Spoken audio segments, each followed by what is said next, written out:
This is A View from the Bunker. Now, here's Derek Gilbert. Feasting on Leviathan. Welcome to A View from the Bunker. I'm Derek Gilbert. We have got a really fascinating program for you tonight, but first up, just want to remind you, take a moment if you could, especially if you're watching this program on YouTube, and we do appreciate you subscribing to our channel at youtube.com/Gilbert House. But if you would, take a moment and download our free mobile app when you get an opportunity. It's at gilberthouse.org/app. Just as a reminder, twice now over the last couple of years, the censors have gone into our archives, gone back 3 years this most recent time, to find something that was said. I'm not even sure what was said. All we are told is that it somehow violated community standards. And so there was a strike against the channel, which blocked us from uploading any new content for a week. And if during the 90-day period where you're on double secret probation, a second strike comes in, well, then you could be barred permanently, which is why we didn't bother to contest the strike, because we tried that at Skywatch TV. I think it's the same subject matter that got Skywatch TV pulled completely off of YouTube for a time anyway.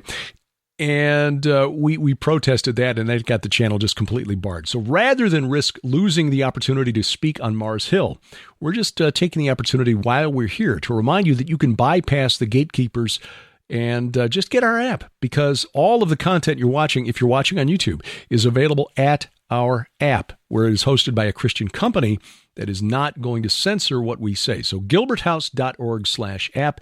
It's available for iOS, Android, and Amazon Kindle Fire phones and tablets. We've also got a version for Roku and one for Apple TV as well, if you want to take it directly to your big screen. Of course, this app has the ability to cast the video content directly to your smart TV if your smart TV is compatible with either Google's Chromecast or Apple's AirPlay. Either one of those, you can take the video that you're watching on this program right now and shoot it right to your TV, your smart TV, wirelessly. It's really easy to do. It is the way of the future.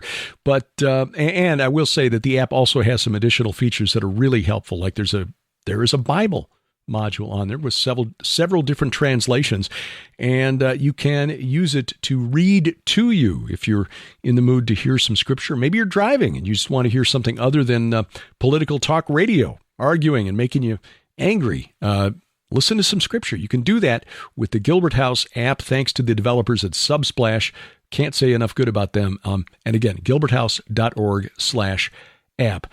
This week's program just came up spontaneously this morning as we're recording it, and this is Tuesday before it is released, so a rather quick turnaround as these podcasts go. I try, not always successfully, but I try to work a little further ahead. When one of our guests reached out and said, we really need to dig a little deeper into this thing that we were emailing back and forth about this past week. And that was about a subject we're actually going to go into more depth on in just a couple of weeks with our next Iron and Myth series roundtable discussion. But this is going to deal specifically with one particular location rather than the subject as a whole. And it actually grows out of our Israel tour, which we had back in March. We visited a couple of sites, especially a couple of really interesting sites prior to the tour's arrival. Our expedition, which will be part of a video that we're working on right now on the geography of Israel and how it was really important to note where Jesus did certain things. Because these places have spiritual connotations, religious connotations that were well known to the prophets and the apostles that we don't know quite as well today. And I'm specifically talking about some megalithic sites just north of the Sea of Galilee in the ancient region of Bashan. And interestingly, this is where Jesus based his ministry, where he declared war on the unseen realm and where he declared his divinity. And joining me to discuss all of this and how this relates to the opening line of this program, Feasting on Leviathan, the author of the book Giants, Sons of the Gods, now available in its 10th anniversary revised and expanded edition, but more importantly, the pastor of the Reformed Baptist Church of Northern Colorado in Boulder, and a man who's done his some of his archaeological work there in the region of ancient Bashan, right at the foot of Mount Hermon, the site today called Banyas, anciently called Paneas. You might know it as the Grotto of Pan. He is the director of the Institute of Biblical Anthropology. We welcome to the program Pastor Doug Van Dorn and Dr. Judd Burton. Well, we'll call this one sort of an Iron and Myth light, as our good friend Brian Godawa is not with us today, but this is sort of a spur-of-the-moment conversation based on a note that you sent out this morning, Doug, as we're recording this. And as we've been going through some of the stories related to the areas that we were privileged to walk during our tour back in March, tour of Israel, and some of these locations, including one that most people aren't even aware of. It was only because of the archaeologist we were blessed to spend the day with, Dr. Michael Freakman, that we knew about this site on the bank of the Jordan River, about 2 miles north of the Sea of Galilee, called Kerbet Beteha, which literally in Arabic means ruins of Bethsaida. And its possible relevance to some stories that are very, very well known in Scripture, including the only one that's mentioned other than the resurrection, the only miracle that's mentioned in all four Gospels, and that is the feeding of the 5,000. Doug, what was it that you found in your study that got you excited this morning? So, well, I'm preaching through Luke's Gospel, right? And, I've chapter 8 in Luke, he talks about the storm, calming the storm. And then the very next thing is that he casts legion out of the man, and they go into the pigs, and then they drown in the sea. So there's all kinds of weird stuff going on there that we've talked about before. We could bring that up, I suppose, a little today because it's background, I think. And then you get to chapter 9, and he sends out the 12, and then they go to the surrounding areas of Sea of Galilee, and then they are told to go and cast out demons, which is pretty interesting, and then do all these healings. And then you have this thing in the middle with Herod that kind of seems out of place. And then right after that, you have the feeding of the 5,000, which is connected to the sending, because Jesus does the same things that the 12 were doing. And so that was last week that I was looking at that. And so, Derek, you're kind of the master of all things on that area, the Betania, the baptism of Jesus, the wilderness, the valley of the shadow of death, all this kind of stuff. And it just hit me that Jesus goes up to Bethsaida when he does the feeding, and that there's all this strange stuff that's circulating around with the valley of the shadow of death, the table. I started reading one of the Targums, and some of the stuff the Jews were talking about was Psalm 23. Matthew introduces that story with the Good Shepherd, and then John talks about how there was a lot of grass there, which is why he wanted to do it. Well, this is Psalm 23, 1 and 2.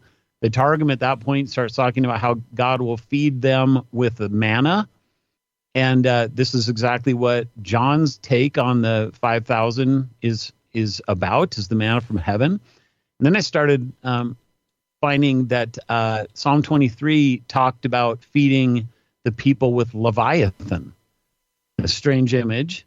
But Leviathan is there in the storm, right, with the whole idea of calming the storm, having mastery over Baal, the storm god, and then the sea, the Leviathan creature that's in it.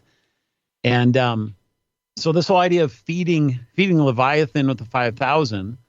So I preached that last week, and Derek, I'd like for you to talk quite a bit more about that for kind of the first part of what we're going to look at here, and especially with the petroglyphs that Dr. Freakman discovered there that I think are probably related and may very well give us a location for where the feeding of the 5,000 was. And then today, I'm just sitting here struggling with how in the world am I going to present all the material with the transfiguration and the confession of Peter, because there's so much stuff going on with Mount Hermon and Caesarea Philippi, and this is where Judd's expertise is right there. And I read this. I went to a harmony of the Gospels is what I did. And it was an old 100-year-old harmony, and there was a footnote that the author had put in there about how Psalm 89 is has all this same language going on with Peter's confession. So you find the word rock, you find the word, there's some other words that are here. You find the word church there. You find, what's that? Assembly of the saints. Assembly, yeah, the assembly of the saints, or the holy ones. You find, let me get to my notes here. You find the word build. You find the power of Sheol, which is a comparison to the gates of hell. You find in Psalm 89 the Davidic throne. You find the Son of God and the firstborn. You find Jesus calling Peter Simon Bar-Jonah. Like, what's that about? Well, you find Rahab in the Psalm. So Jonah and Rahab. You find Caesarea Philippi, where he takes them, but then you find the north, and you find Hermon, Mount Hermon in Psalm 89. You find this idea of a festal shout or a war cry, which could be related to, in kind of an anti-way, to the parentalia and the lupercalia, which might be the timing of when Jesus goes there. You find Psalm 89 talking about the light of your face. There's the transfiguration. You find crushing his foes, the death and the resurrection. You find this is my son. So the Father's testifying and calling him the chosen one, both in Matthew and in Psalm 89. You find witnesses in the sky, the divine council.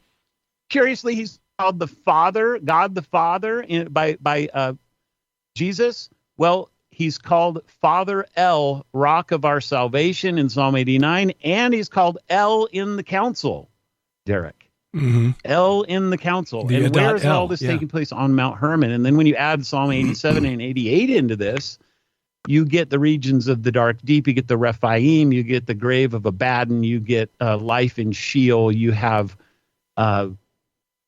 resurrection imagery going on. It's just absolutely mind-blowing.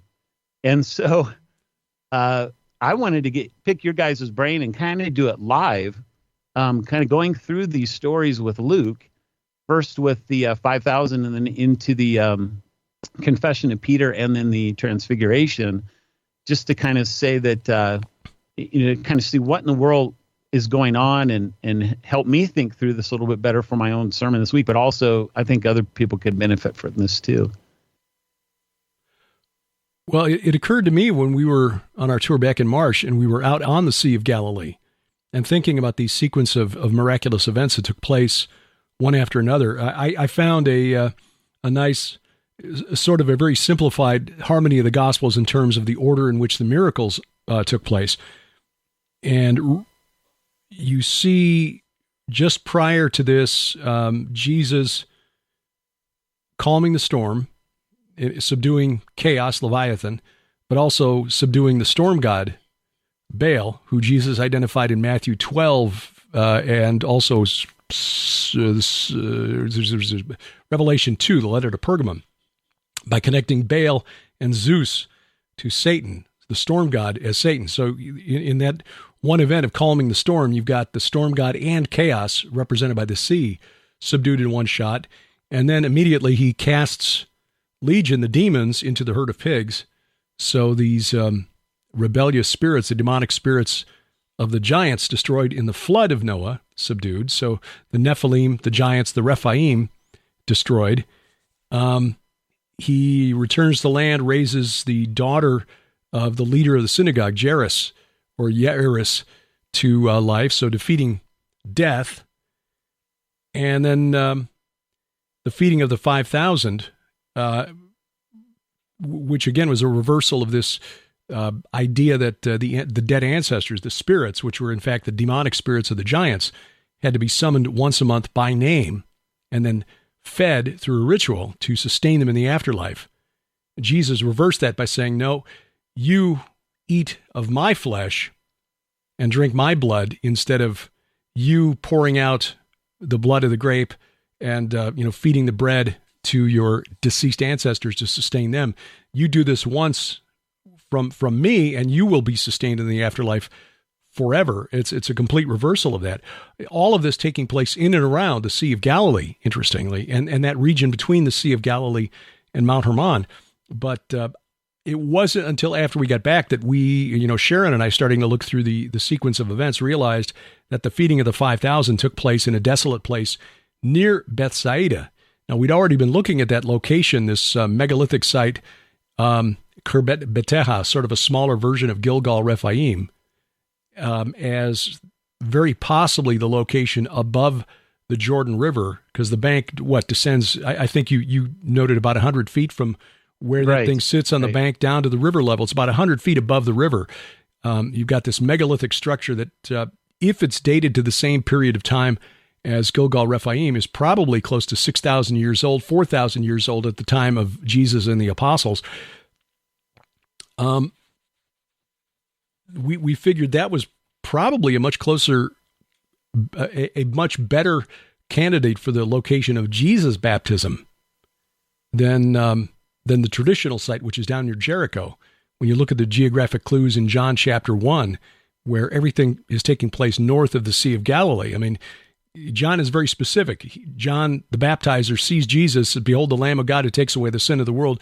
And the next day, John says, he's being followed by some of his disciples who begin to follow Jesus, including Andrew, who's, got a fishing business with his brother Peter on the Sea of Galilee. So it's not likely he's following John in the wilderness near Jericho, 90 miles away. So all of that taking place in this region north of the Sea of Galilee. And then realizing, oh, wait a minute, the feeding of the 5,000 took place in this area on a hillside outside the town of Bethsaida, a couple miles north of the Sea of Galilee. That area there, when you look at it geographically, Doug, and you'll remember this, and even if people want to go to Google Earth or Google Maps and look at the terrain view, you can see that valley there is fairly wide with hills on both sides. A rather steep hill just below that megalithic monument, but on the other side, you've got a nice slope leading up to a mountain that's a good rises about 1,000 feet from the valley floor. Mm-hmm. So that they may have been on that side, because all of the Gospels say that after the feeding of the 5,000, Jesus sends the disciples ahead of him on a boat to cross over to Bethsaida. So it's possible that was the mountain that Jesus climbed to withdraw by himself, and then later finding the guys out, on the storm, and he walks across the water to them. But all of this activity concentrated in that area. And the fact that area, according to Israeli archaeologists who have only been able to study this area since 1967 when they took it away from Syria, covered with megalithic monuments to the cult of the dead. So what is going on there, and what is implied by this and the connections to Psalms like Psalm 22 and the reference to the bulls of Bashan, but Psalm 23 especially, and the reference to preparing a table before me in the presence of my enemies, table being the shape of the very basic form of the dolmen, the trilithon. Which are actually the old Brenton word for a dolmen actually means a stone table. Exactly right. So, there's more in this than we realize. We've sort of been putting the pieces together slowly. As I'll say again, Sharon did a presentation on the 23rd Psalm about 3 years ago in Murfreesboro, Tennessee, and made this connection to dolmens and the 23rd Psalm. Although we were looking further south at the time at near the Dead Sea, where the base of that archaeological site, Tal El Hammam, which is probably the site of ancient Sodom, has got like 1,500 dolmens at the base of the site. And that is an area that, according to Scripture, is also known for supernatural activity. Mount Nebo was referred to by God as this mountain of the Avarim, or mountain of the travelers, which was a term used by the Canaanites for the spirits of the Rephaim. But I think given the context, I think that valley that the Jordan River runs through between Mount Hermon and the north and the Sea of Galilee is more likely the location of the valley of the shadow of death, where these tables exist by the thousands. And boy, when you connect that to the feeding of the 5,000 right there at that location, it takes on even more significance. And we had just come to that same conclusion last week before you reached out to say, hey, what do you think about this? It's like, yeah, we've been looking at the same thing. Yeah, there's one more piece there, which is the temptation in the wilderness. Shared this with Judd, and I think I don't know what you think about it after having thought about it for a little while, Judd, but the word eremos for wilderness, it says he takes him into the wilderness. It seems to me that that's closely related to Hermon. And then before you answer that, Judd, just one more piece, which is that, remember, in that temptation in the wilderness, the devil tells Jesus to turn the stone into bread. So that adds even more significance with the feeding of 5,000, and especially if it's somewhere near that Gilgal of stone, Kirbet Bethsaida. Yeah, to me, this I mean, just looking at it linguistically, eremos, it looks like we're on to another example of Orientalizing. That this was a concept embodied in this word that got passed along to the Greek world. And if you could sort of break it down even more with if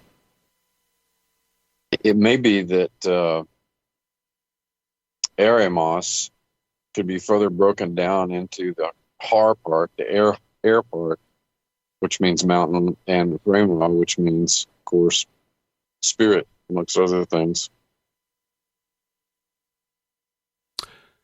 This shouldn't be surprising, because one of the groups of people that the Israelites had to drive out back in the days of, they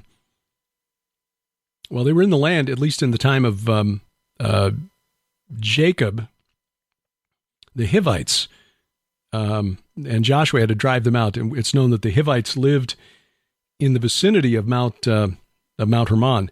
The Hivites, according to a scholar who's a specialist in the Hittites, argued that name is a Hebrewized version of the Luvian name Ahiyawa, which refers to the Achaean Greeks, or the Mycenaean Greeks of Homer and Hesiod, Homer rather. So you've got this Greek presence in the vicinity of Mount Hermon, going back to at least the time of Joshua, and perhaps even before that. So it shouldn't be a surprise that there'd be some connection between a Hebrew, or a Greek term, and perhaps a Semitic root. Scholar Amar Anus has pretty much argued the same thing with the term used by Homer and Hesiod for the men of the Golden Age when Kronos ruled in heaven, the Meropes anthropoi, that first term Meropes deriving from the same root as Rephaim. So shouldn't be a surprise that we find this kind of overlap. Eremos, that word meaning wilderness, sometimes translated desert, which I think puts us wrong. I think we English speakers are often guilty of assuming that the Bible was written in English and that the word means what we think it means, instead of what a translator had to choose when he was trying to figure out which of several alternate meanings or connotations might be used for a specific word in Greek or Hebrew.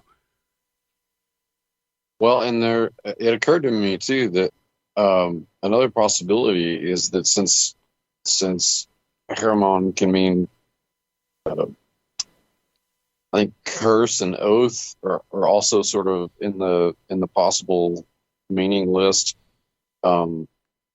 Rema, one of the primary meanings is utterance or speech.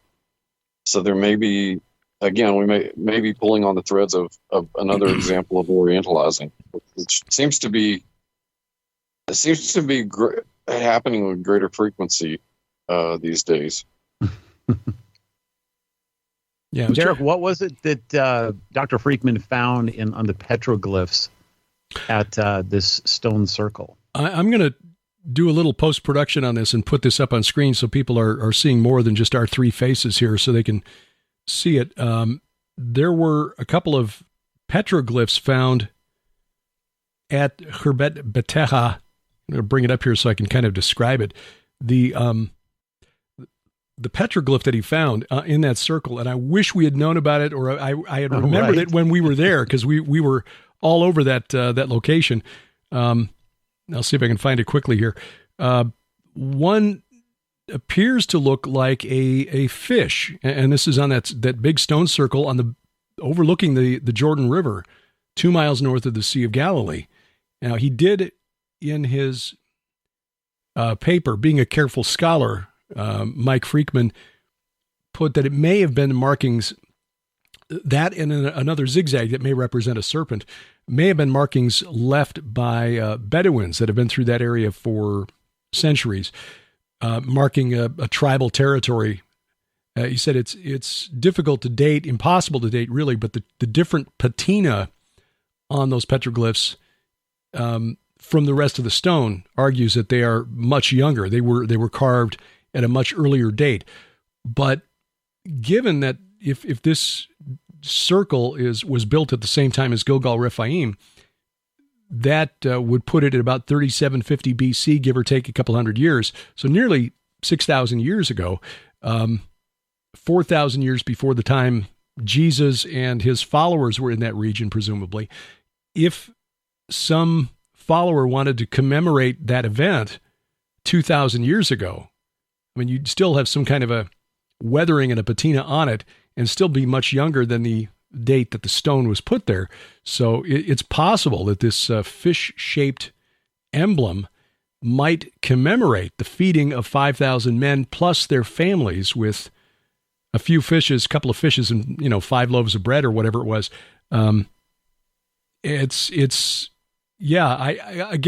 that paper a few times, which is why we even went to that place, but I'd completely forgotten the mention of the petroglyphs until you brought this up this past week. It's like, what a missed opportunity. And then the other petroglyph is what he calls a serpent. I mean, it's kind of a squiggly line. You can show that one too. So maybe it is, maybe it isn't. But what struck me is that if the mythology going on here, and this has roots back in Isaiah 25, 26, 27, especially 27:1, which is kind of an end times prophecy of God crushing the Leviathan. And then I think it's back in chapter 20, 25, where there's this messianic banquet. And that's kind of where I went with the sermon. And then you start finding that there was all these traditions. You find it in Enoch. You find it in, I think, 2nd Baruch. You find it in 4th Ezra. And then you find it with the rabbis and so on. You find it in the Targum of the Psalm 23, that God at the end times banquet would feed the people on the Leviathan. And this actually has a historical precedent with Egypt in Psalm 74. Where he says, at the Dead Sea, I essentially fed the people on Leviathan. And so it's a metaphor. And some people had some question in our church about, well, I don't understand what that means. That sounds horrible, feeding, because if Christ is feeding himself with the manna, why would he also feed him with the devil, And that's not the idea. The idea is that he has conquered the devil. And so all that's left is a carcass. So what are you going to do with the fish carcass? You're going to eat it for food. So it's kind of a victory meal in that case. But the whole idea of there being also not just a fish there, but a serpent, how can you not think about the devil, Satan, the dragon, Leviathan, and that whole idea that John talks about when he talks about Leviathan. So, I'm not saying that one or both or, either of them have to be this, but it certainly is interesting to me that you have both the serpent idea and the fish idea present at the feeding of the 5,000, and then that happens to be the only 2 petroglyphs that they have found on that site. Yeah, that would be really coincidental if I was a coincidence theorist.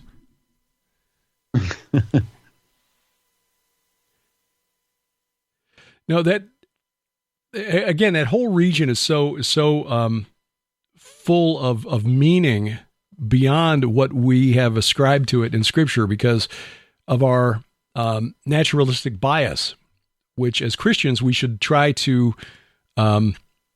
work beyond, to get beyond. Not that we should, see a demon crouching behind every bush or shrub or anything, but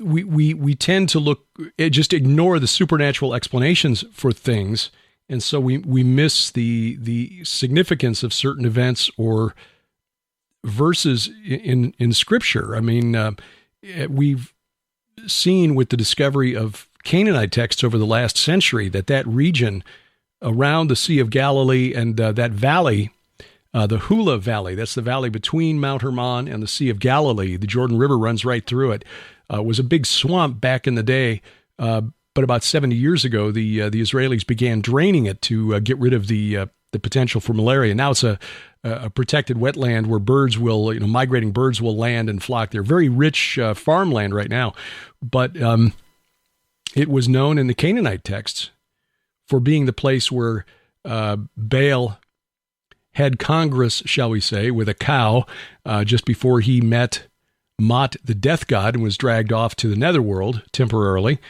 There's another reference to it in one of the other texts where Anat, the war goddess, is hunting there. But the Sea of Galilee is clearly in view in the story called the Epic of Akkad, where the son of a king is killed by the war goddess because he won't give up his magic bow. And it's probably referenced, or the geographic references in that epic clearly refer to the Sea of Galilee and the region around it. It was known to be there was something supernatural about that region, which we could just dismiss as, well, just myths and fairy tales, except that John was baptizing there and Jesus chose to get baptized there and performed a whole mess of miracles there, essentially declaring war on the cult of the dead outside Bethsaida and declaring his divinity at the base of Mount Hermon. Yeah, which takes us right into the next couple of stories, doesn't it? It's interesting to me when you read Luke that he skips about 2 chapters from Mark and Matthew at that point. After the 5,000, there's a whole bunch more that happens. And for whatever reason, Luke just skips it. And he goes right to the feeding of the 5,000, or to the confession and then to the transfiguration with a prediction of his death in the middle. And I think I might have, I saw something here as I was looking at this morning that I haven't heard anybody talk about when they're talking about Mount Hermon. So we know that from Mark and Matthew that Jesus goes to Caesarea Philippi at this point in time. And then, so the speculation has been that the transfiguration then takes place on the high mountain that they talk about, which is Mount Hermon, which is right there. But it's really interesting because the way Luke puts it is that he says that he doesn't even say they went to Caesarea Philippi. He just says, and Jesus was praying and he took his disciples and he asked them the question. And then the story unfolds the same way. So wherever he was praying has to be in Caesarea Philippi because it's the same story. Then Luke says, then he went to the mountain. He doesn't say he went to a high mountain. He doesn't say he went to a mountain. Says he went to the mountain. And if this is taking place right after where he was praying, then the mountain would have to be right where he was praying, which means that Mount Tabor would have to be out. And it seems to me to solidify the whole point that, yes, in fact, that the way that Luke puts it necessitates that he had to go onto Mount Hermon. I agree. And I think the timing is right there in the text. This would put it, from our research, this would put it, because Luke gives us a kind of 6-day window, this would put it like 6 days after the Lupercalia, which is the culmination of the Parentalia, this collection of homages to the dead that the Greco-Roman world, the Roman world first, and then the Greco-Roman world celebrated. And the last day of that is when people placated the most malevolent of the underworld spirits, which I think is set in stark contrast to the Transfiguration event on Mount Hermon. Judd, in your interview with the Giant Book, you make the point in that appendix on this that you said Jesus went in the closing months of the year AD 29 to Caesarea Philippi. Have you changed your mind on that based on your thoughts with the I have changed. Yes, Absolutely, I have changed. I still think at that time I was operating off of a general winter parameter, but I tend to think that it's late winter we're talking about rather than early winter. How about if you give us some of the explanation for why, first of all, what the Parentalia and Lupercalia are, and then why you suspect that that's when Jesus did this? Yeah, let's go with the Lupercalia first, because that's probably the point of contact that most people will be at least somewhat familiar with. The Lupercalia was a festival that was held on February the 15th, and it was a festival in homage to Pan, and it was a fertility, not unsurprisingly, it was a fertility festival that was meant to not only ensure the fertility of the flocks, but also the fertility of humans as well. And there were a number of bizarre rituals that were involved, not the least of which was the young women would line the thoroughfare of a given city that the Lupercalia was being practiced at, which at Paneas, at a place like Paneas, you expect to find something like that, and certainly we found evidences of it. But this ritual was very strange. You had a contingent of males known as the Luperci who would dress up in goat furs or goat skins and sheep skins and animal skins and take these leather tongs, and the aforementioned young women would line a thoroughfare of a city and expose their thigh, and the Luperci would march through the thoroughfare and smack the thighs of these women with these tongs in an effort. This was supposed to ensure fertility of the flocks and fertility of humans. And there were other sort of apotropaics that were practiced that were designed to not only protect flocks from predators, in especial wolves, but it gets even stranger. There were prescriptions against otherworldly predators. The Romans and the Greeks believed in these werewolf creatures that would prey on their flocks. And the rituals and ceremonies of the Lupercalia were designed also to keep these things at bay. Now, if we're talking about the festival of Pan, this would seem to add a more nuance to the arrival of Jesus at Caesarea Philippi, because you've got this sort of war of the shepherds taking place, the good shepherd versus the God of the shepherds.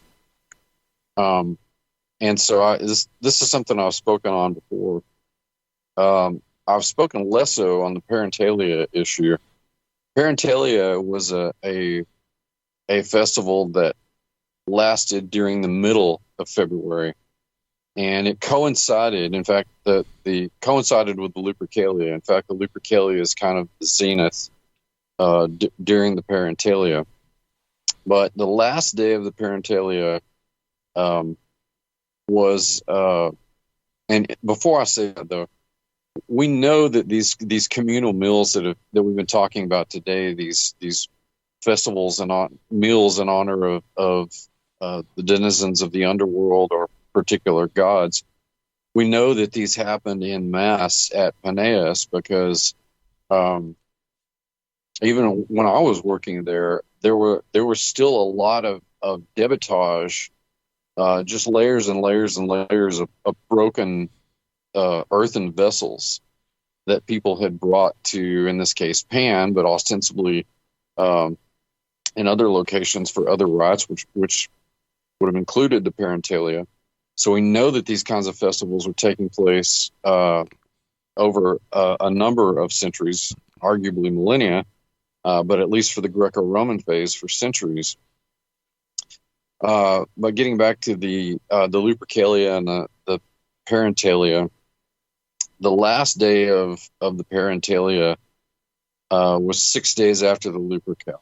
Put it on February the 21st, and it culminated in a series of rites that were designed to placate the most menacing and malevolent of these underworld spirits.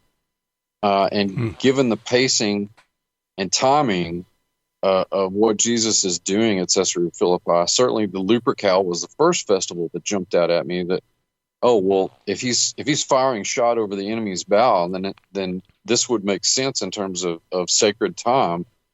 Why he would choose yet another reason why he would choose Caesarea Philippi to make these statements.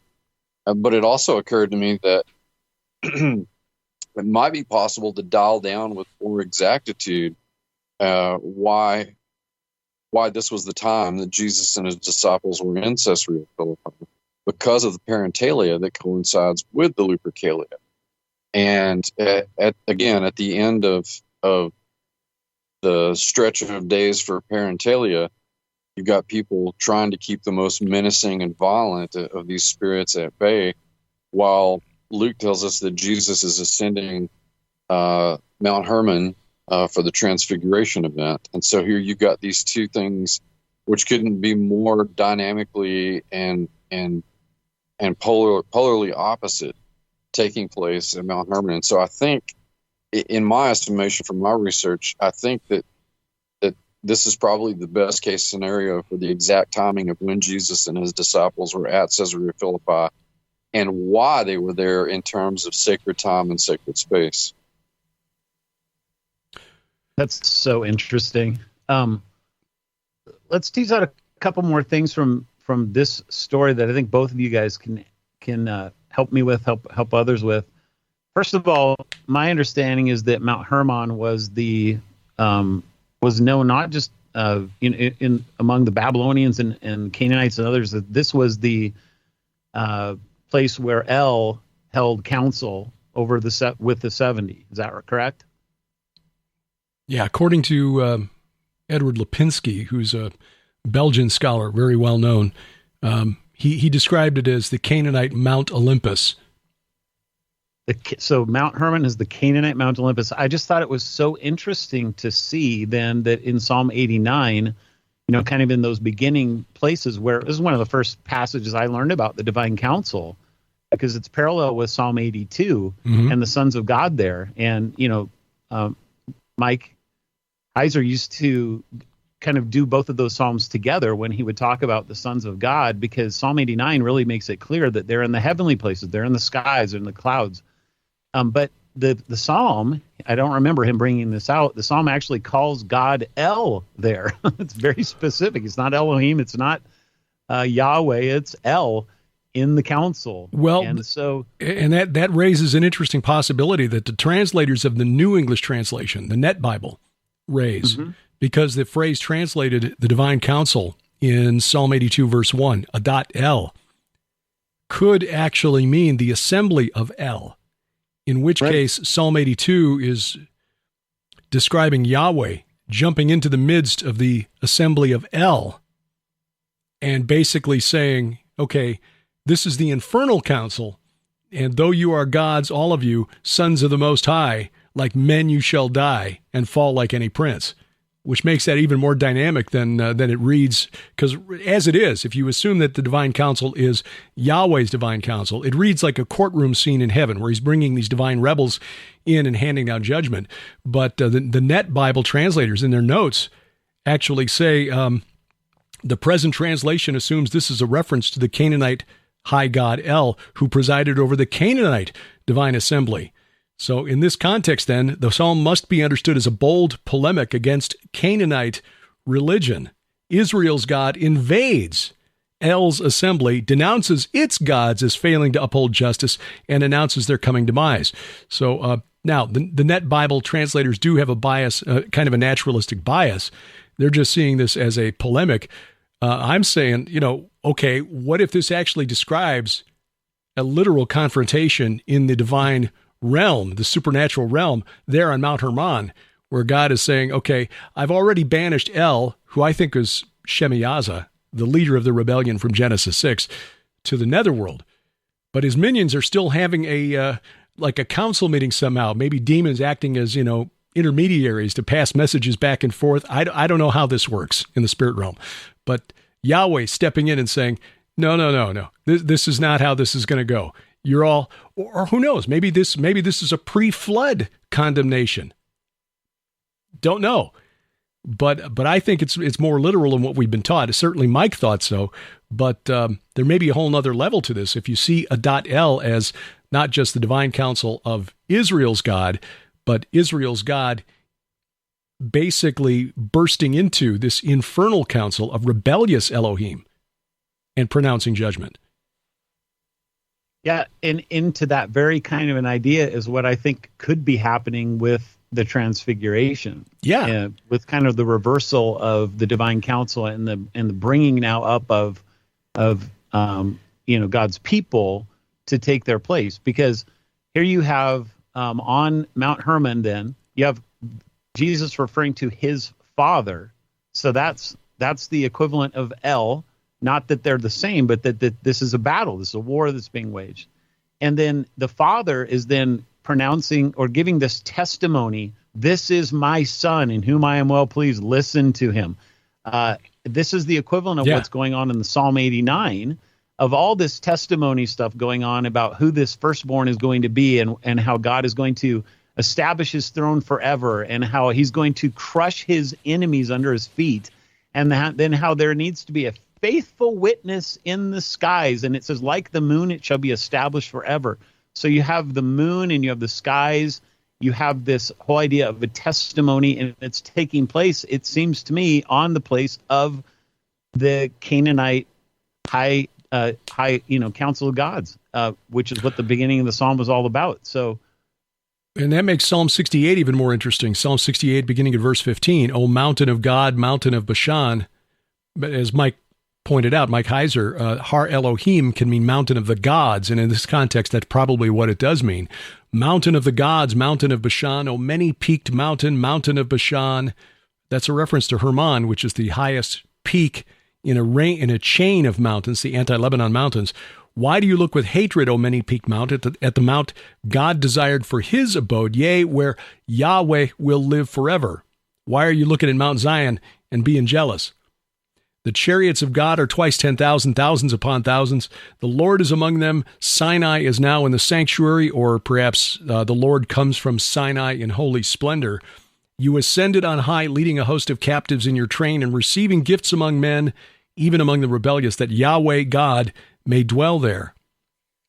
Essentially describing a confrontation there at Mount Hermon. The chariots of God invading Mount Hermon, it seems, and leading a host of captives away in his train.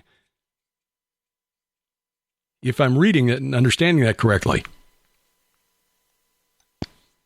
Here we have, so Derek, in your view, El is Shemiyaza, and then I read, Judd, you were talking about how sometimes Pan is conflated with Azazel.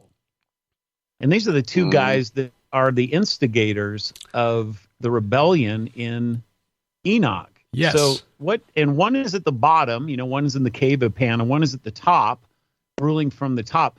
What do you guys think is the significance of having both of those entities in Enoch and then have them right here at play at Mount Hermon? Well, to me, I mean, you have the general of the operation, Shemiadza, but you also have another war master who's peculiar insofar as that not just because he's instrumental in introducing a warcraft to humanity, but he's also a master of witchcraft, because he's more culpable, although we don't have all the details of that. He's more culpable than the other fallen watchers for the entire Genesis 6 episode. Are you talking about Shemiyaza or Azazel there? Well, Shemiyaza being the general, and then Azazel being unique insofar as that he's not only a military master, but he's also a practitioner and master of witchcraft. Is he like a, would you say he's kind of like a high priest? Yeah, I absolutely. You could describe him as the priest zero in this case for the cults that exist in the region.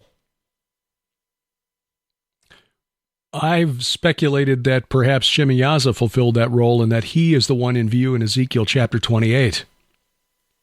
Every precious stone is your... I don't think the two have to be mutually exclusive. That's not to say that I agree with you, Derek. I think that Shemiyaza is the high priest here, but certainly that doesn't exclude that role or a role as a priest for Azazel. And certainly, if they thought they had that kind of authority and respect in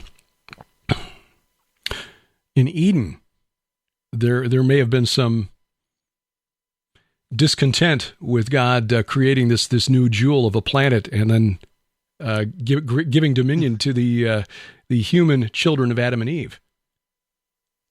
Balls of mud. Yeah. Well, very interesting, and I think that there is a case to be made. There's a really good analysis of the Epic of Akkad, which I mentioned earlier, by an Israeli scholar, Baruch Margalit, who argues that, the geographic clues contained in this Canaanite myth, which was found in what is now Syria, near the border of Turkey on the Mediterranean coast. So a long way and a couple of mountain ranges away from the Sea of Galilee and the Hula Valley, that valley connecting the Sea of Galilee to Mount Hermon, and putting this epic of this story in that region, connecting it to Bashan and the Sea of Galilee, and arguing that the two deeps of El's abode, which he identifies as the heavenly waters, the clouds and the waters above, and the subterranean waters, the watery abyss below, said those two deeps of El's abode could be in the vicinity of, if not underneath, the Sea of Galilee. But certainly Mount Hermon would be a really good location for that as well, because you've got the cloud layer above, often connecting to the mountaintop, and then the Grotto of Pan at Caesarea Philippi, where the Jordan River used to emerge. So you got the waters below and the waters above also connecting there at Mount Hermon. Here's another interesting one I came across with the intros to Psalm 88 and Psalm 89. So one of them is written by Heman, one of the great names of the Old Testament. But Heman the Ezrahite is what he's called. And then the next one is written by Ethan the Ezrahite. So these are the only two times that Ezrahites appear in all the Psalter. And so the question is, what's an Ezrahite? And I went and looked up a few dictionaries, and one of the suggestions is that they're pre-Israelite figures known for great wisdom, that the word actually means a native. And so the suggestion was that they were Canaanites who had come into, I guess basically become Jews, converted. And these are the two that are responsible for writing Psalm 88 and Psalm 89. That puts a totally different spin on it. Wow. No doubt.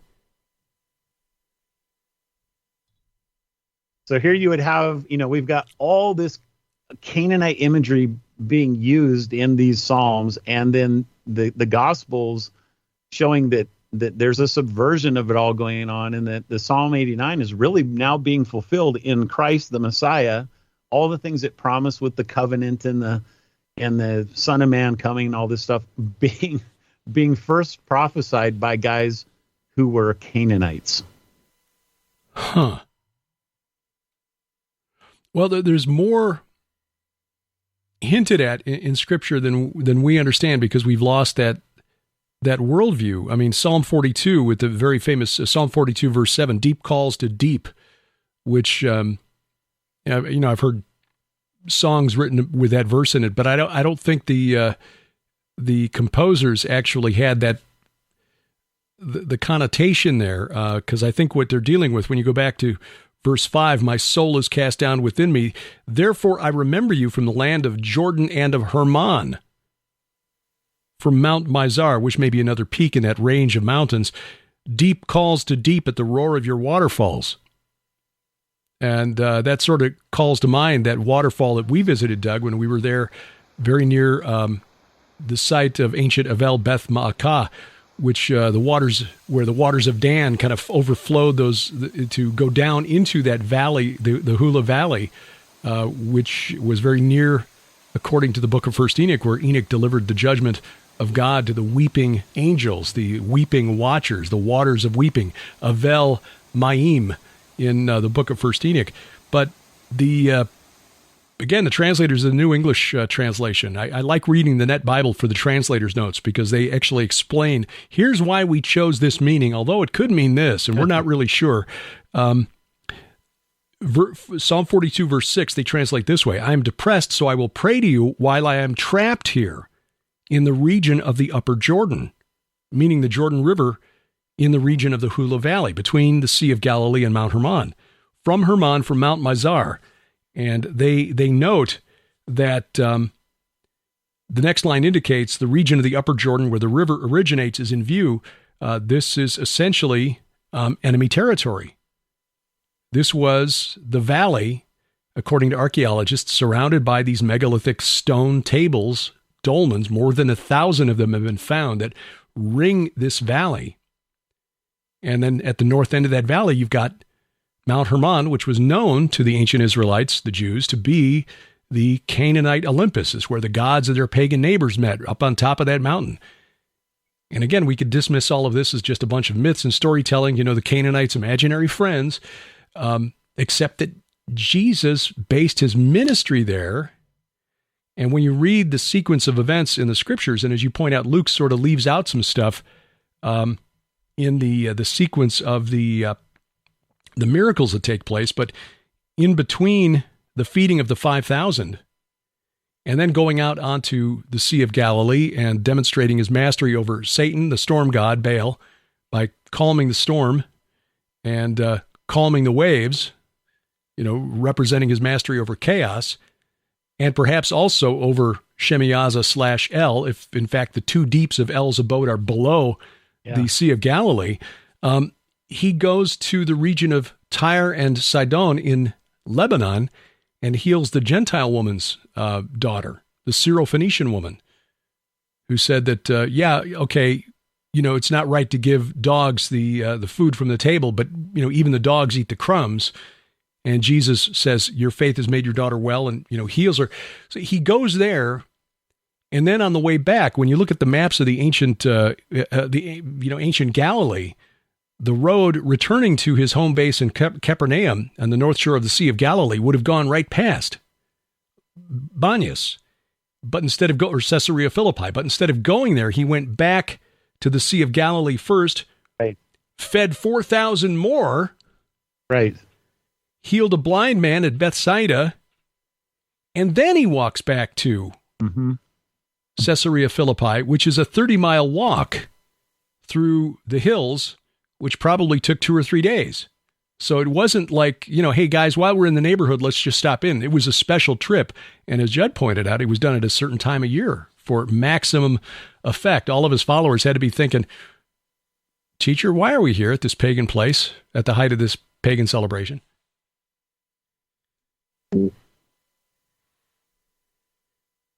One more that came up with someone in the church brought this up to my attention. I had completely forgotten that Peter does this, but in 2 Peter, he starts talking about the transfiguration. This is my beloved son with whom I'm well pleased. And he says, we ourselves heard this very voice born from heaven. And then just, 7 verses later, he goes into God didn't spare the angels when they sinned, but cast them into Tartarus. Mm-hmm. In other words, he's linking, that's very close proximity. That's not, you're not traveling around, multiple chapters or something to get there. This is on his mind, which to me makes the whole 2 Peter 2:4 and Jude 6 thing even more confirmatory that, yes, that's in fact talking about the Genesis 6 thing. But it's interesting because he says that we were with him on the holy mountain. Oh. And I'm curious what you guys would both think of that word holy mountain. I've read that, Hermon was viewed as obviously the holy mountain by the pagans, and that it can mean holy or sacred, but it also can refer to the whole idea of destruction, devoted to destruction, stuff like that. So what are your thoughts about it being the holy mountain? I've even got that highlighted in my Logos Bible software, but I didn't remember it. We were with him on the holy mountain. 2 Peter 1, verse 18. Right. Wow. Well, it would seem to serve both definitions, because it's holy because of the sort of its position in the sacred geography of Israel, but also because of the kind of infernal geography that it represents as well. Yeah, my thought was that after the transfiguration, if an Israelite viewed it as an evil mountain, I'm not saying they did or didn't, but if they did, after the transfiguration, at least the church would come along and say, maybe this has changed its status or something like that. If I was a conspiracy, I am a conspiracy theorist. I would wonder if this wasn't perhaps why the United Nations had chosen to put an observation post right on the very place, the location of the highest man-made place of worship on planet Earth, which is on Mount Hermon, that temple where Sir Charles Warren found that stone, the Watcher's Stone, I guess you could call it, by order of the Most High and Holy God, those who swore an oath proceed from here. Because, you'd think that at some point throughout history, Christians would have tried to put something up on top of that mountain. Instead, I don't know how Mount Tabor came to be known as the Mount of the Transfiguration when all the geographic clues point to Mount Hermon. And what's funny, in Psalm 89, you actually have Hermon and Tabor, the only two mountains that are mentioned. Right. So you have the north and south, which can be the two mountains up in Turkey and Syria, the Mountain of Baal, and then you have Hermon and Tabor. So that maybe something is going on there, that because definitely some folks see Tabor and Psalm 89 and then the Transfiguration. They've connected that, but those same people, they're not connecting the Hermon thing because they think it's Tabor. Mm-hmm. But it makes you wonder if that was maybe an origin of the confusion or something like that. Well, how do we put a bow on this one? The geographic clues in Scripture, when we start, pulling on these threads and realize that so much of this was taking place in the north of the Sea of Galilee. And I think part of it is we've sort of been misled by this assumption in the Synoptic Gospels that John was baptizing in the Judean wilderness, which must, of course, be a reference to the region around Qumran, because he was an ascetic, so he must be one of the Essenes from the south. But more modern scholarship has shown that there was a group of Essenes living in the caves at Mount Arbel in the north, near the city of Magdala, the northwest corner of the Sea of Galilee. And from the summit of Mount Arbel, you can see Capernaum, you can see Bethsaida, you can see Mount Hermon off in the distance. And modern scholarship is putting not only an Essene community there, but there seems to be a growing belief amongst scholars that it was that group of Essenes that wrote the second chunk of the book of First Enoch, beginning at chapter 37, the book of parables, that includes all of the prophetic writings about the coming of a Messiah, a chosen one, an anointed one called the Son of Man, which is a term only mentioned sort of in Daniel chapter 7, where one like a Son of Man is mentioned next to the Ancient of Days. But there are things mentioned in that section of First Enoch that appear in the ministry of John the Baptist, who is preaching a baptism of forgiveness for the baptism of repentance for the forgiveness of sins, which is not something the Essenes at Qumran would have been comfortable with. And this label, the Son of Man, is one that Jesus applies to himself. In fact, he does it at Caesarea Philippi, according to Matthew, when he asks the disciples, "Who do people say the Son of Man is?"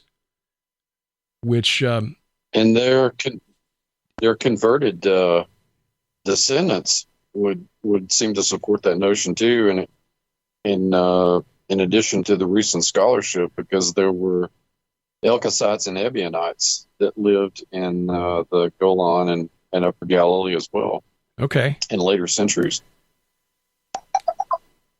So interesting that geographically speaking, there were Essenes there who were looking for a Messiah in that part coming from the north. And I don't have the papers in front of me that there's a scholar by the name of John Ben Daniel who's in Jerusalem, a physician by training, but he's writing some really good academic papers on the connection between the book of First Enoch and the emergence of this John the Baptizer and his followers, especially in the north. But the reason for Jesus placing his ministry there, it almost strikes me, and I should point out that according to scholars who've been looking at this second part of the book of First Enoch, the book of parables, chapters 37 through 71, especially 72, probably completed just about the time of the death of Herod the Great. So just as Jesus and John the Baptist are born, this writing is completed in the region of the Sea of Galilee. Now, Nazareth is up in that region in the Galilee. It's almost like God revealed this to this group of ascetics living in the north to prepare the ground for John, who then prepared the ground for Jesus. But again, unless you're a coincidence theorist, none of this happened by accident. Yeah. And then why there, if you look at this as just happening to be in the same region that was the center of this cult of the dead, documented in Canaanite texts going back 1,200 years at least before the birth of John and Jesus, as coincidental. Again, you're a coincidence theorist.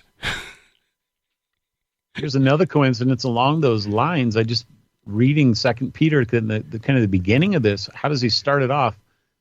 My goodness, he goes, "For we did not follow cleverly devised myths when we made known to you the power and coming of the Lord Jesus, but we were eyewitnesses of his majesty." And then he goes on and talks about how we have the prophetic word made more fully confirmed, to which you will do well to pay attention as a lamp shining in a dark place until the day dawns and the morning star rises in your hearts. Well, this is just amazing, and having had the opportunity to walk in that ground, and looking forward to getting back there. Well, we'll keep doing this as often as we're physically capable of doing it, and I suppose this is as good a time as any to just encourage people to look at their calendars for the year 2025, because you are looking at the 3, and then Sharon sitting in the other room would be 4 folks who will be taking you to Israel in March and April of 2025, and what we're calling the Iron and Myth Tour of Israel, to show you these locations, because it's just amazing as we walked around that location, Doug, at Khirbet Beteha, and thinking, okay, this is really fascinating from a megalithic historical perspective, but thinking that maybe there was something really, really significant that happened down there in that valley down there where the Jordan River is flowing was amazing. I mean, from that site, you can see the Sea of Galilee 2 miles to the south, and you can see the mountain off on the western side of the valley, which might be the mountain where Jesus retired after feeding the 5,000, and realizing that Jesus chose that location or an area somewhere near there for a specific reason that was thousands of years in the making at the time he walked this earth. It's remarkable that the scholarship is coming together to kind of lead us and help us to piece these clues together and see that there's more to this supernatural war than most of us were taught when we were coming up in church. Yeah, remarkable is the best word there, Derek. I mean, the work of both of you guys has just been so incredible to me. and just thinking about all these traditional sites and how, like you said earlier, the desert, having that as a translation when wilderness makes the only sense, because John says there was a lot of grass there. You don't find a lot of grass in the desert as far as I know, but just those kinds of little things. And then, people speculating, well, maybe the feeding the 5,000 happened way back over by Capernaum or something like that. It makes absolutely no sense. And so many of these are kind of that way. Okay, but it's like they're stretching it. They're trying to force it. And the church has kind of done that with a lot of tradition because, early on at some point, I suppose somebody came along and just said, well, this is where it was. And they slapped a church on it and they never thought twice about it. But when you start and go back and dig and you find where these things most likely really were happening, and then you start to see there's a whole story behind the geography. There's a whole story behind the timing of it. It just makes the whole thing come alive in just incredible ways. Yeah, it was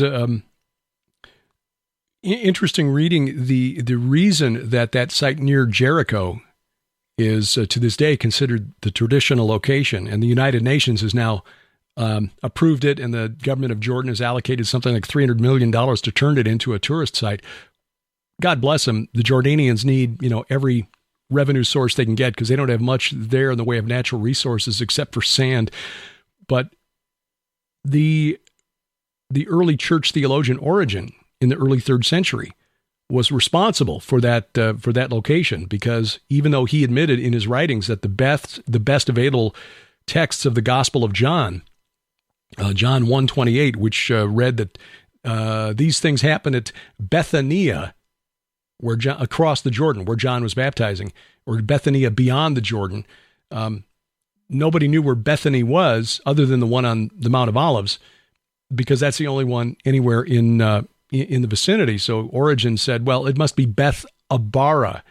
Even though the texts say this, I'm going to change it to something else because now 200 years later, I can't find it. So it must be wrong.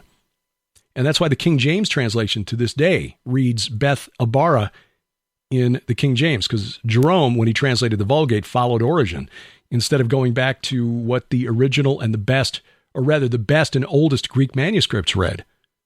But as Lieutenant Claude Condor in 1877 wrote, Bethania, probably just a transliteration of the Roman name from the 1st century, Botania, which is Bashan, across the Jordan.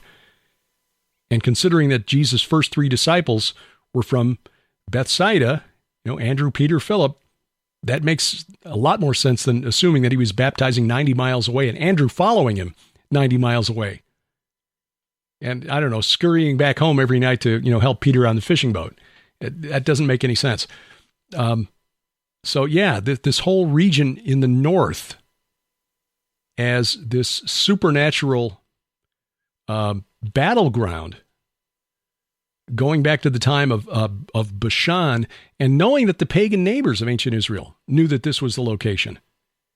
Was it like 5,600 dolmens on the Golan Heights, and then more than 1,000 just around that valley between Mount Hermon and the Sea of Galilee?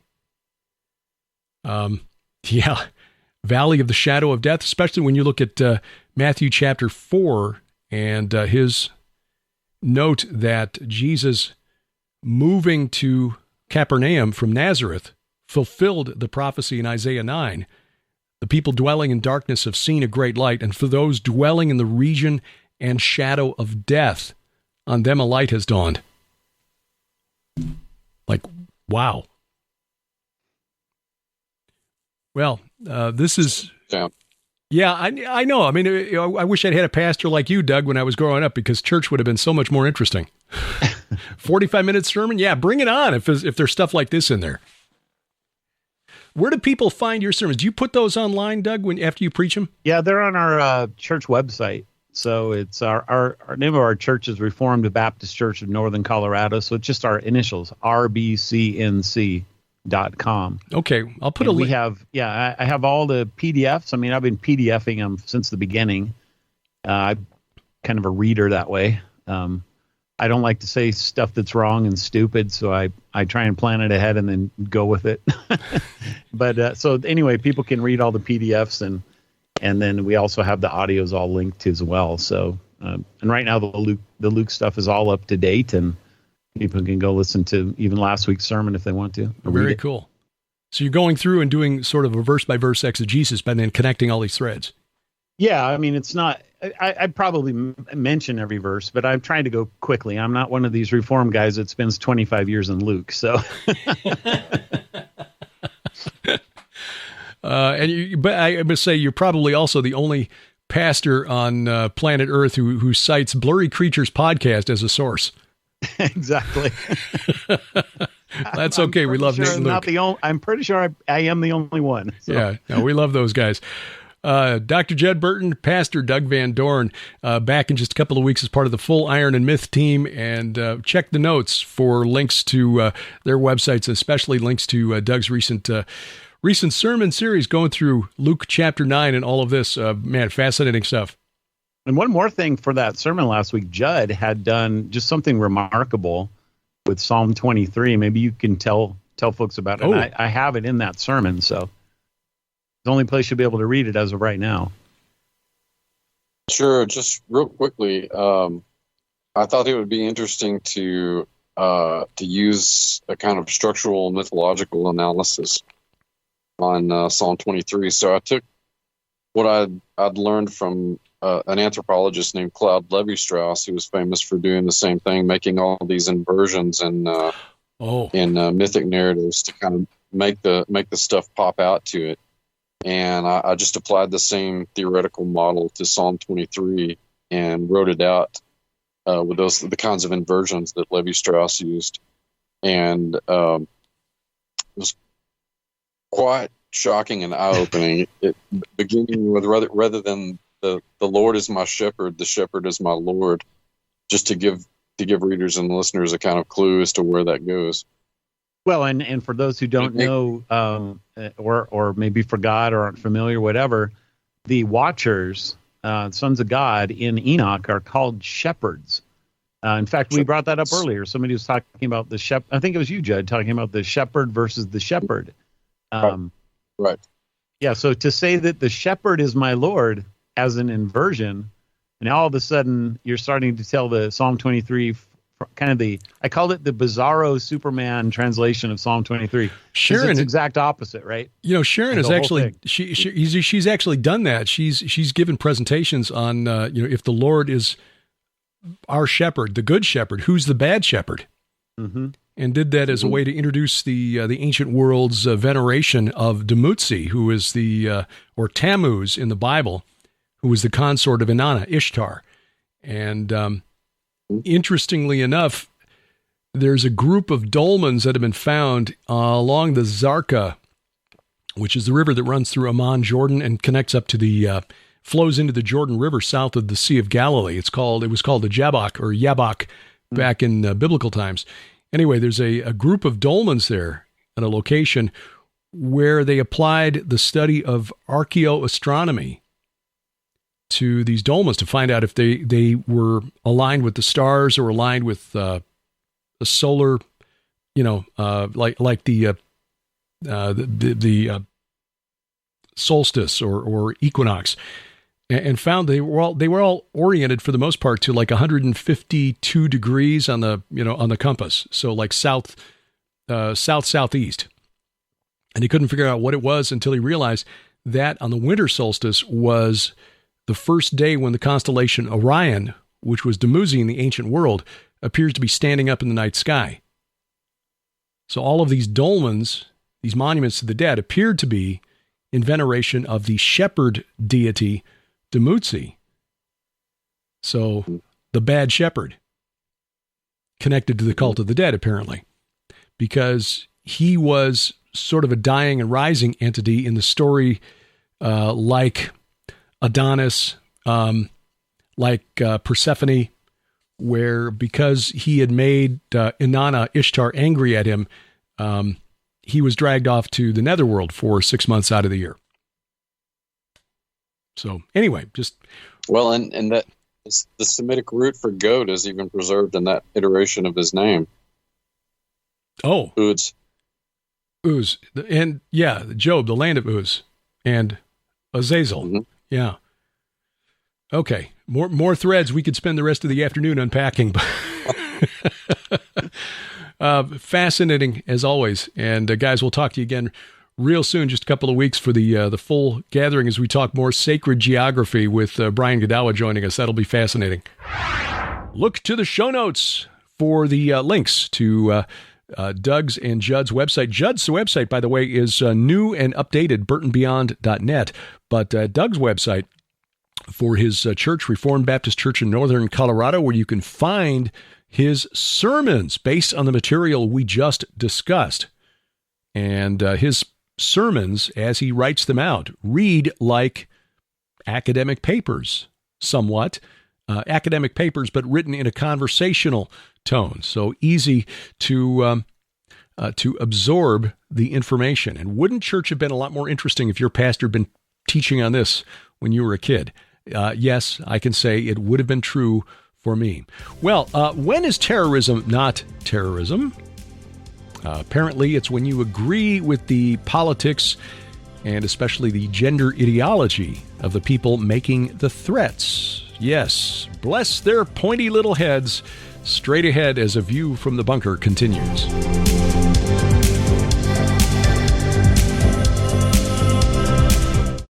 We've recorded a lot of video over the last 8 years, and we're truly thankful that so many of you have been blessed by our teachings, presentations, our travel augmentaries of our tours through Israel. But sending videos to other parts of the world can get expensive. So we've now made all of our video content available on demand. Stream our video in full HD with instant access at gilberthouse.org/video. And during the months of May and June, you can save 20% with promo code VIDEO20 at checkout. That's VIDEO20. Video on demand for as little as $3 for 7 days access and 20% off with promo code VIDEO20. But if you prefer DVDs, that promo code works for you too. Log on to gilberthouse.org/store, use VIDEO20 at checkout, and save 20% on all DVDs. 20% off all streaming video and DVDs with promo code VIDEO20 at gilberthouse.org.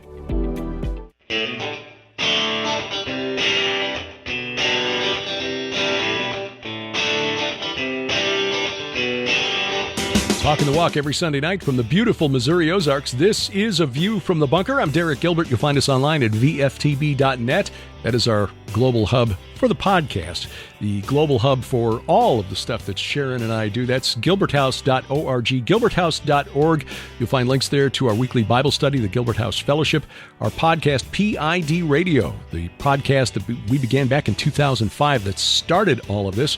And, of course, our weekly broadcast program, Unraveling Revelation. All of that is there. Again, on social media, we're at Twitter. On Twitter, at View From Bunker, at Derek Gilbert. Facebook page is View From the Bunker. And the new social media sites, Truth Social, Gab Me We Get Her, at Derek P. Gilbert. If you're watching on YouTube, as we said earlier, God bless you. Subscribe and share. But do yourself a favor. Go to gilberthouse.org/app. Download our free mobile app to your smartphone or tablet. That way, we will never be canceled. You can also add us to Roku or Apple TV. Links are there at gilberthouse.org/app. Well, when is terrorism not terrorism?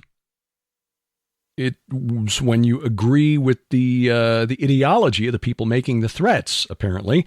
At least that's the case if you watch MSNBC, where a talking head just this past week argued that the people boycotting Target, now I've not shopped at Target in many years, as we don't live near a Target store, but I would not be inclined to do so ever since they began with the policy of allowing dudes into the ladies' room. But most recently, the Pride display with the tuck-friendly swimwear in the children's section has motivated quite a few people to rethink their shopping choices and to stay away from Target. And a talking head interviewed this week on MSNBC argued that that constitutes literal terrorism. Quote, when Target caves into this, then it says that the moment you threaten the employees of even a very large corporation, you get to control its policies. Well, first of all, they're not threatening the employees. They're just not spending. They're choosing choosing not to spend their money at Target. That's not quite the same thing. This is economic terrorism, he says, literally terrorism, creating fear among the workers and forcing the corporations to sell the things you want and not sell the things you don't. Oh, the horror.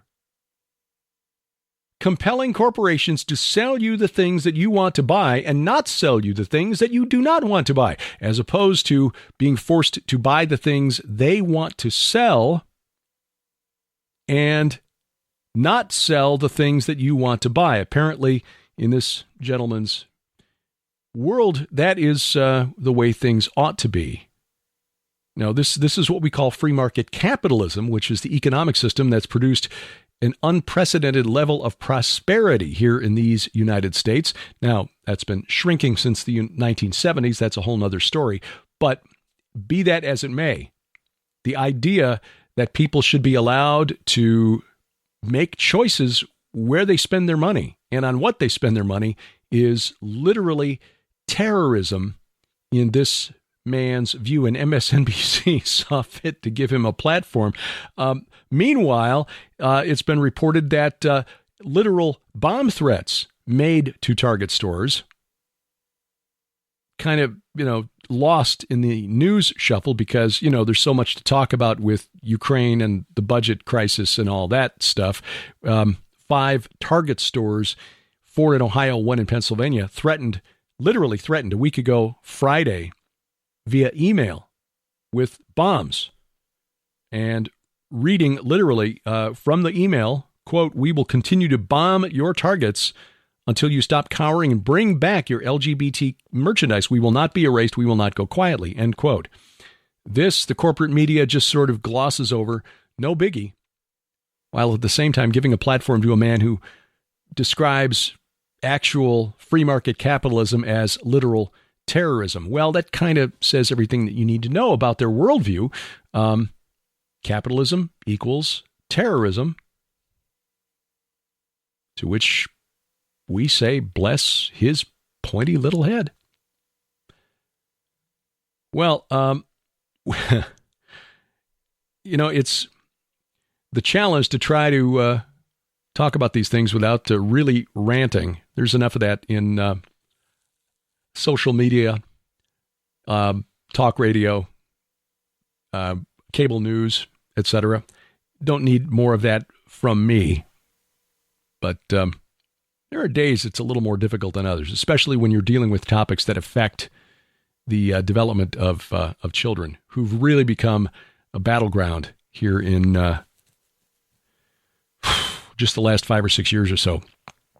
Skywatch TV's virtual conference continues. That is the One World Rising virtual conference. You can still sign up, get 90 days access. My presentation is on how the World Economic Forum's Great Reset Initiative is regressive. And when I say literally regressive, I mean I'm comparing it to the kingdom of Nimrod from more than 5,000 years ago. You get access to all the presentations, plus as a free bonus, 6 full-length feature documentaries from Skywatch Films. 90 days access. You watch them in any order you choose, and you can do that at defenderconference.com, defenderconference.com. Just a couple of weeks away, we will be at His Call Ministries. That is June 9, 10, and 11 of 2023. This is in Sparta, Missouri, or actually just outside the town of Sparta, which is between Springfield and Branson off of US 65 here in the Ozarks. Sharon and I will be there for the weekend, and our focus will be on our research into the literal valley of the shadow of death, kind of what we were talking about with Doug and Judd during this program. We'll show you video and images from our tour of Israel and explain why that geography is really relevant to understanding what the mission of Jesus, what he was trying to accomplish, and how it will finally be accomplished. This, again, is going to be a rather intimate gathering, 100 people or less. But you can find out more and sign up. Do it quickly, though, if you're interested, because we've had a full house the last couple of years that we've been there at hiscallministries.com. Again, June 9, 10, and 11, Friday night, Saturday, and Sunday morning at the Finley River Ranch outside Sparta, hiscallministries.com. July 28th and 29th. We're looking forward to this gathering. It's the Go Therefore Conference in Brookville, Ohio. Need to update my notes here. I noticed that last week I didn't have the sign on the screen updated correctly either. Still says Brookline, and I don't know where I got that. Brookville, Ohio, which is suburban Dayton. This is the conference put together by Dr. Mike Spalding every year. L.A. Marzulli, Dr. Michael Lake, Pastor Casper McLeod, Dr. Sherry Tenpenny will be there. Definitely want to get there to hear her speak. David Heavener, Dr. Greg Reed, Vicki Joy Anderson, Kenny C., David Paxton, Randy Conway, Nathan Branham, Tom Dunn. So a real interesting mix. We'll be talking the coming end game of history. Sharon and I will be talking more about what we just learned in Israel and how that archaeology helps us to understand the mission of Jesus even better, but spiritual warfare as well. Dr. Greg Reed, Vicki Joy Anderson, Tom Dunn. Boy, that's some powerful stuff that weekend. L.A. Marzulli and Dr. Michael Lake for that reason, or for that matter as well. Find out more and sign up online at gothereforeconference.com. Gothereforeconference.com. Now, our Tour of Israel 2024, March 31st through April 9th, with special guest Timothy Alberino.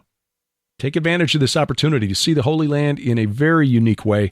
The optional 3-day extension over to Jordan, you want to go with us there as well to get the look that Moses saw, his only look of the Holy Land from Mount Nebo, and find out why it was called the Mountain of the Travelers. As we mentioned during the program, travelers being a term used by the Canaanites for the spirits of the Nephilim, the Rephaim. This will be March 31st through April 9th, 2024. Lipkin Tours putting this together.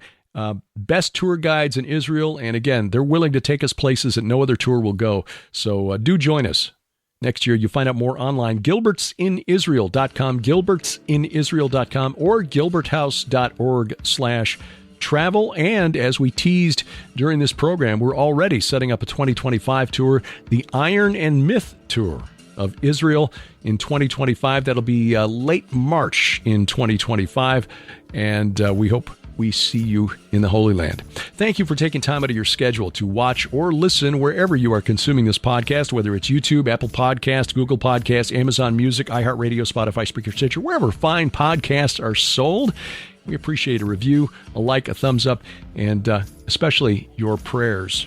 Our announcer, the inimitable DC Good, and A View from the Bunker is a production of Gilbert House Ministries and released under Creative Commons Attribution, Non-Commercial, No Derivatives 4.0 International License. Why? Because we wrestle not against flesh and blood. I'm Derek Gilbert, and this is A View from the Bunker.